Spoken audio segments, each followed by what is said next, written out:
একদিন হযরত আলী ইসলামিক দাওয়াত শেষ করে ক্লান্ত শরীর নিয়ে মদিনার ধূলিধূসিত পথ দিয়ে বাড়ির দিকে ফিরছিলেন। দীর্ঘ পথ চলায় তিনি ছিলেন খুবই ক্ষুধার্ত, কিন্তু তার চিত্ত ছিল আল্লাহের সম্বন্ধে বিভোর। হঠাৎ রাস্তার এক পাশে তার দৃষ্টিটা আটকে গেল। রাস্তার পাশে একটা ফকির ধুলো মাখা শরীরে শুয়ে আছে।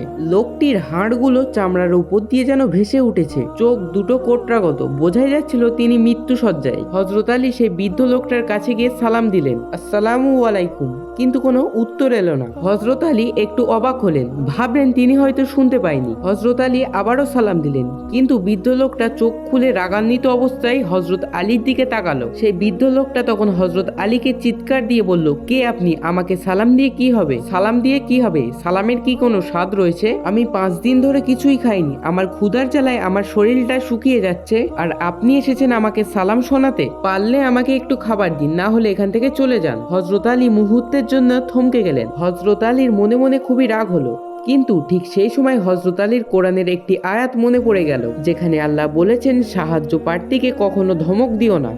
হযরত আলী নিজের রাগকে দাফন করে অত্যন্ত কোমল সুরে বললেন, হে ভাই, আমার এই মুহূর্তে আমার কাছে কোনো খাবার নেই, কিন্তু আমার এই সামনেই বাড়ি। আপনি যদি আমার সাথে একটু কষ্ট করে আমার বাড়িতে যেতেন, তবে আমি আপনাকে তৃপ্তি সহকারে খাওয়ানোর চেষ্টা করব। বৃদ্ধটি একটু ব্যঙ্গ করে বলল, বললেই হলো, আমি তো উঠে দাঁড়ানোর শক্তিই হারিয়েছি, আমি আপনার বাড়ি যাব কিভাবে? আপনি কি আমাকে কাঁধে করে নিয়ে যাবেন?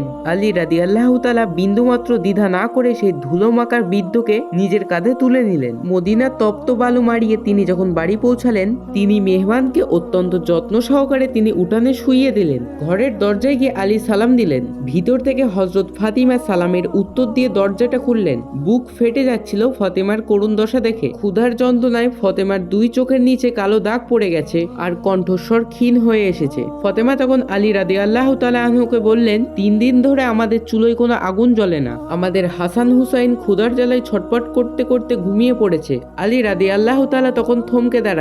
তিনি তখন আকাশপানে তাকিয়ে জায়নামাজটা বিছিয়ে দিলেন। 4 রাকাত সলাতুল হাজত আদায় করে তিনি 2 হাত তুলে তখন আল্লাহর দরবারে কাঁদতে লাগলেন। তিনি তখন বললেন, হে রব্বুল আলামিন, তুমি অন্তর্যামী, আমি আমার সন্তানদের জন্য খাবার চাইছি না, আমি আমার প্রিয়তমার জন্য খাবার চাইছি না, কিন্তু আমার দরজায় একটা মেহমান এসে ক্ষুধার্ত হয়ে দাঁড়িয়ে রয়েছে। তুমি আমাকে লজ্জিত করো না মাবুদ, আমি তাকে ওয়াদা করেছি তাকে খাবার দেব।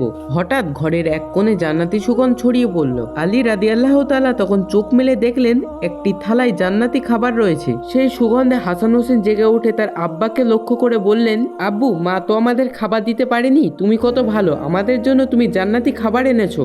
না হুসাইন, তোমরা ভুল করছো, এই খাবার আসলে সেই ফকিরের হক। আলী তখন বাইরে এসে এক অসম্ভব দৃশ্য দেখলেন। সেই বৃদ্ধ এখন সতেজ হয়ে দাঁড়িয়ে মুচকি হাসছে। আলী তখন অবাক হয়ে বললেন, আপনি কি সেই ব্যক্তি? আপনার অসুস্থতা কোথায় গেল?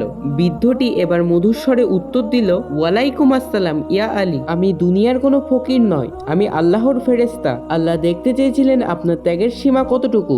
আল্লাহ আপনার প্রতি খুবই সন্তুষ্ট। এই বলে ফেরেশতাটা অদৃশ্য হয়ে গেল।